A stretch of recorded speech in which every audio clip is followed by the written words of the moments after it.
Everybody, good afternoon, good evening. जब भी आप वीडियो देख रहे हो तो ग्रीटिंग्स।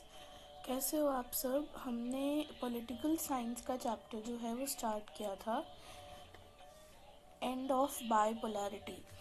तो हमने इसको यहाँ तक पढ़ा था कि it came out as a political and psychological shock. तो इसके बाद से अब हम इसको पढ़ेंगे। पार्ट 1 जो है उसमें हाफ चैप्टर मैंने एक्सप्लेन कर दिया है, तो आप जाकर पार्ट 1 में हाफ चैप्टर देख लो और उसको देखने के बाद ये वीडियो देखो, क्योंकि ये अदर हाफ है उस चैप्टर का। फाइन, तो अब स्टार्ट करते हैं। Soviet union became stagnant in an administrative and political sense as well। मतलब सोवियत यूनियन जो है वो स्टैगनेंट हो गया। स्टैगनेंट मतलब it was neither growing, like it was just it was not at all growing, yeah, it even if it was growing, so it was at a very very low rate। now किस लिए, क्या reasons रहे?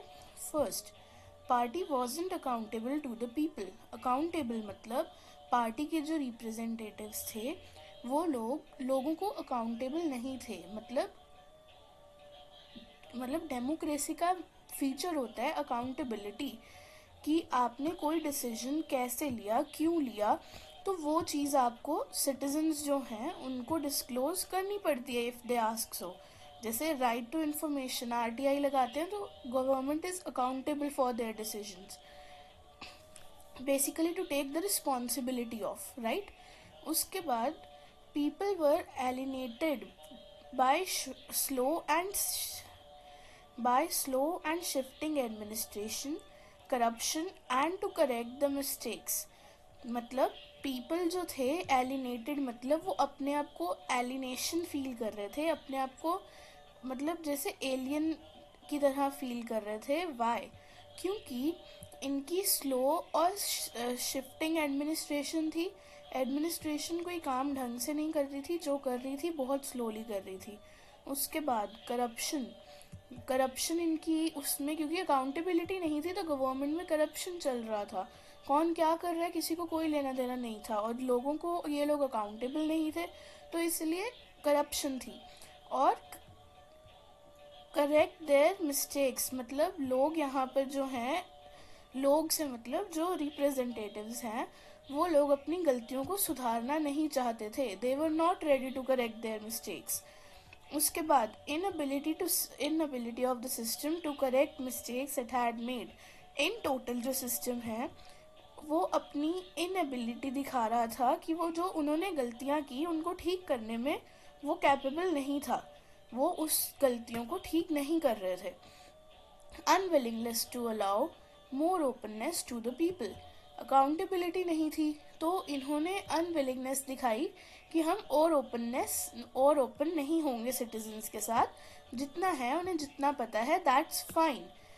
तो ये एक बहुत बड़ा drawback रहा। उसके बाद सेंट्रलाइजेशन ऑफ अथॉरिटी जो थी वो सेंट्रलाइज थी, मतलब कुछ ऐसे गिने चुने लोगों के बीच में सेंट्रलाइज थी। इनके बाहर जो कोई भी है उनको कुछ लेना देना इनको नहीं था। Party bureaucrats gaining more privileges than the ordinary citizens. Ordinary citizens के लिए क्या कर रहे थे? बेसिक स्टैंडर्ड ऑफ लिविंग, इससे ज़्यादा कुछ नहीं कर रहे थे, राइट।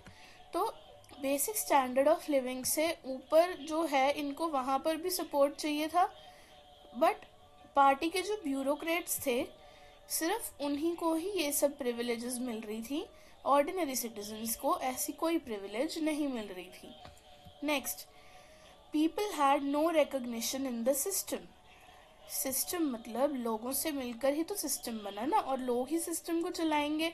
बट यहाँ पर ऐसा था कि लोगों की कोई रिकग्निशन नहीं थी, कोई उनका लेना देना, nothing at all. So all this made the government lost popular banking मतलब अच्छी खासी जो सपोर्ट गवर्नमेंट को मिल रही थी। इन सब रीजंस के कारण गवर्नमेंट ने अपनी वो पॉपुलर बैकिंग, जिसे कहते हैं ना अपना सहारा, खो दिया। So they lost their popular backing. उसके बाद गॉर्बाचोव्स रिफॉर्म्स। अब यहाँ गॉर्बाचोव ने क्या रिफॉर्म किए थे वो थोड़ा डिटेल में है। गॉर्बेचोव रिफॉर्म्स ने दो नेशनल टेस्टिंग प्रॉब्लम से डील करने के लिए मतलब इन्होंने